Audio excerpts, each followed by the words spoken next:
நேற்றைய நிகழ்ச்சியின் தொடர்ச்சியாக இன்றைய தினம் பூரம் நட்சத்திர கோவில்கள் தொடர்கின்றன. இன்றைய தினமும் திருமணஞ்சேரியை பற்றித்தான் நாம் பார்க்கவிருக்கிறோம்.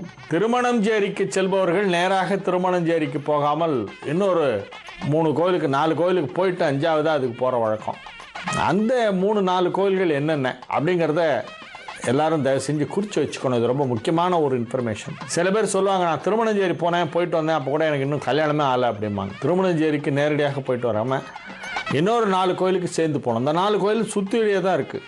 ஆக்சுவலாக திருமணஞ்சேரியிலே 2 உண்டு. கீழே திருமணஞ்சேரி, மேலே திருமணஞ்சேரின்னு உண்டு. இப்போ இந்த கீழே திருமணஞ்சேரி தான் திருமணஞ்சேரின்னு சொல்கிறோம். மேலே திருமணஞ்சேரின்னு ஒன்று இருக்குது.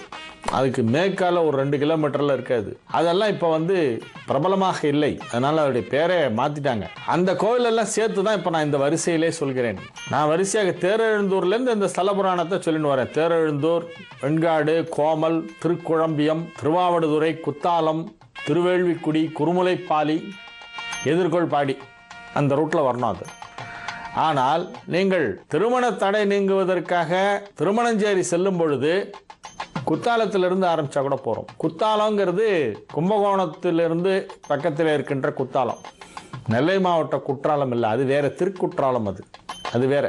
அது ஒரு ஸ்தலம். இதுவும் ரொம்ப விசேஷமான ஸ்தலம் இந்த குத்தாலம். இந்த குத்தாலத்திலே பரத மகர்ஷி நடத்திய வேள்வி தீலிலே அம்பாள் அந்த வேள்வி அக்னியிலிருந்து பலாச மர குச்சிகளை எல்லாம் போட்டு வேள்வி நடைபெற்ற பொழுது அந்த வேள்வி அக்னியிலிருந்து வெளிப்பட்டாள் அம்பாள். ஆகவே அந்த குத்தாலம்ங்கிறது ரொம்ப ஒரு விசேஷமான ஒரு ஸ்தலம். பக்கத்தில் வேள்விக்குடின்னு ஒன்று இருக்குது, திருவேள்விக்குடி. அந்த திருவேள்விக்குடியில் தான் கல்யாணத்துக்கு முன்னால் அந்த கையில் ஒரு மஞ்சள் கயிறு ஒன்று கட்டுவாங்க இல்லையா? சில பேர் சிவப்பு நிறமாக கட்டுவாங்க. கங்கண தாரணம்னு சொல்கிறது. அதை கையில் கங்கணம் கட்டிக்கிறதும்பாங்க. அந்த திருமண சடங்குகளெல்லாம் நடந்து முடியும் வரை அந்த இடத்த விட்டு போகாமல் இருக்கிறதுக்கு ஒரு கங்கணம் கட்டிப்பாங்க. அந்த கங்கண தாரணம் செய்து கொண்ட இடம் தான் திருவேள்விக்குடி.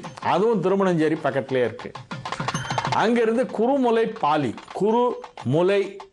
அங்கதான் பாலிகை ஸ்தாபனம் செய்த இடம். நவதானியங்களை கொண்டு பாலிகை ஸ்தாபனம் செய்த ஒரு ஊர் அது குருமுலைப்பாலி என்று. அந்த பாலிகை ஸ்தாபனம் செய்ததும், பாலிகை ஸ்தாபனம் செய்தால் என்ன ஆகும்? அந்த நவதானியங்களை எல்லாம் போட்டு தண்ணியில் தெளித்து வச்சுருவாங்க. தண்ணி தெளித்து அப்படியே வைப்பாங்க. ஒரு வாரத்துக்கு முன்னால் பாலிகை ஸ்தாபனம் பண்ணிவிடுவாங்க. அதுக்கப்புறம் அதிலிருந்து சிறிதாக முளை விட்டு வளரும். தானியங்கள்லாம் முளை விட்டு வளரும். ஸ்ப்ரவுட்னு நம்ம சொல்கிறோம் இல்லையா? முளைகட்டின தானியங்களை அந்த மாதிரி முளை விட்டு வளரும். அதுதான் குருமுலைப்பாலி அப்படின்னு பேர். அங்கே தான் பாலிகை ஸ்தாபனம் செய்தார் அம்பாள். அம்பாளுக்கும் ஈஸ்வரனுக்கும் கல்யாணம் நடந்த ஒரு வைபவம் ஒரு இன்சிடென்ட்டும் நடந்த இடங்கள் எல்லாம் சுற்றியே இருக்காங்க திருமணஞ்சேரி பக்கத்திலேயே. அதே போல் எதிர்கொள்பாடி அப்படின்னு ஒரு ஊர். மாப்பிள்ளை வரும்போது எதிர போய் எல்லாம் மேளதாளமெல்லாம் வாசித்து கெட்டிமோனெல்லாம் கொட்டி மாப்பிள்ளையை வரவேற்பாங்க இல்லையா? அந்த மாதிரி சிவபெருமான் மாப்பிள்ளை கோலத்திலே வந்தபொழுது அவரை அனைவரும் எதிர்கொண்டு வரவேற்ற இடம்தான் அந்த எதிர்கொள்பாடி அப்படிங்கிறது. அது மாப்பிள்ளை அழைப்பு நடந்த இடம். அதன் பிறகு திருமணம் நடந்த இடம்தான் திருமணஞ்சேரி. அங்கே ஒரு சப்தசாகர தீர்த்தம் என்று ஒன்று இருக்கிறது. 7 கடல்களும் மாலைகளாக இறைவனுக்கு மாலை அணிவித்ததாகவும், பிறகு இறைவனின் வேண்டுகோளுக்கு இணங்க அவை அனைத்தும் அங்கேயே தங்கி நீராக மாறி அவைதான் சப்தசாகர தீர்த்தமாக மாறிவிட்டது என்று சொல்லப்படுகிறது. நறுவிலி என்பதுதான் திருமணஞ்சேரியின் தலவிருட்சம். நம்ம மெயினாக இப்போ தலவிருட்சத்தை வச்சுட்டு தான் கோவில் சொல்லிட்டு இருக்கோம். கோவில்களை பல கேட்டகரியாக பிரிக்கலாம். நம்ம இப்போ பிரிச்சிருக்கிறது தலவிருட்சத்தை வச்சு தான் இங்கே பிரிச்சிருக்கோம். இன்னென்ன மரம் இன்ன நட்சத்திரத்திற்கு தலவிருட்சமாக இருக்கும் பொழுது அவர்களெல்லாம் அந்த மரம் எந்தெந்த கோவில்களிலே தலவிருட்சமாக இருக்கிறதோ அந்தந்த கோவில்களுக்கு போக வேண்டும் என்னும் ஒரு சப்ஜெக்ட் தான் இப்போ நான் எடுத்துகிட்டு போயிட்டுருக்கேன். அதில் ஏன் இப்போது ஒரு சின்ன டீவியேஷன் இந்த இடத்துல? திருமணஞ்சேரிக்கும் பலாச மரத்துக்கும் என்ன தொடர்பு? பலாசம் தானே பூரத்துக்கு வரணும் அப்படின்னு சில பேர் நினைப்பாங்க. ஒருவேளை இவர் மாற்றி சொல்லிட்டாரோ, ஒரு நாளைக்கு இப்படி தான் புன்னைய வன்னின்னு ஸ்லிப் ஆஃப் தி டங்கில் சொல்லிட்டாரு, அதே மாதிரி இதுவும் ஏதோ மாற்றி சொல்லிட்டாரோ அப்படின்னு சில பேர் மண்டையை போட்டு பிச்சுக்குவாங்க. இப்படிலாம் இல்லை. நறுவிலி மரம் என்பது பலாச மரத்தை போலவே இருக்கும். திருமணஞ்சேரியிலே தலவிருட்சமாக இருக்கும் மரத்திற்கு பெயர் நறுவிலி. அந்த மரம் பலாச மரத்தை போலத்தான் இருக்கும். சற்றேறக்குறைய ரெண்டும் ஒரே ஃபேமிலி, பொட்டானிக்கல் ஃபேமிலி பார்த்தோம்னா ரெண்டும் ஒன்னா தான் இருக்கு நறுவிலிங்கிறது. அது மட்டும் அல்லாமல் பூர நட்சத்திரம் சுக்கிரனுடைய ஆதிக்கம் உள்ள நட்சத்திரம். சுக்கிரன் தான் திருமணத்திற்கு அதிபதி. களத்திர காரகன் என்று பேசப்படுவது சுக்கிரனைத்தான்.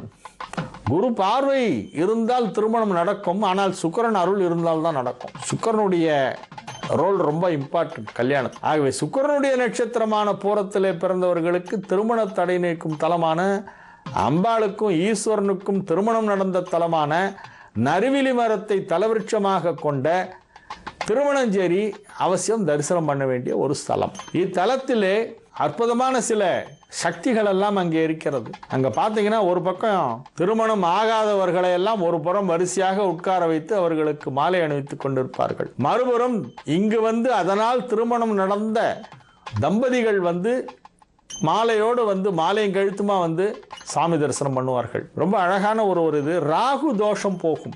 இந்த கோவிலில் பார்த்தீங்கன்னா ராகுவுக்கு தனி சந்நிதி உண்டு. ராகு தோஷத்தால் திருமண தடை ஏற்பட்டவர்கள் இங்கு வழிபட வேண்டும். மேஷம் லக்னமாகி 5ஆம் இடத்திலே சந்திரனும் ராகுவும் சேர்க்கை பெற்றிருந்தால் அவர்களெல்லாம் இங்கு வழிபட வேண்டும்.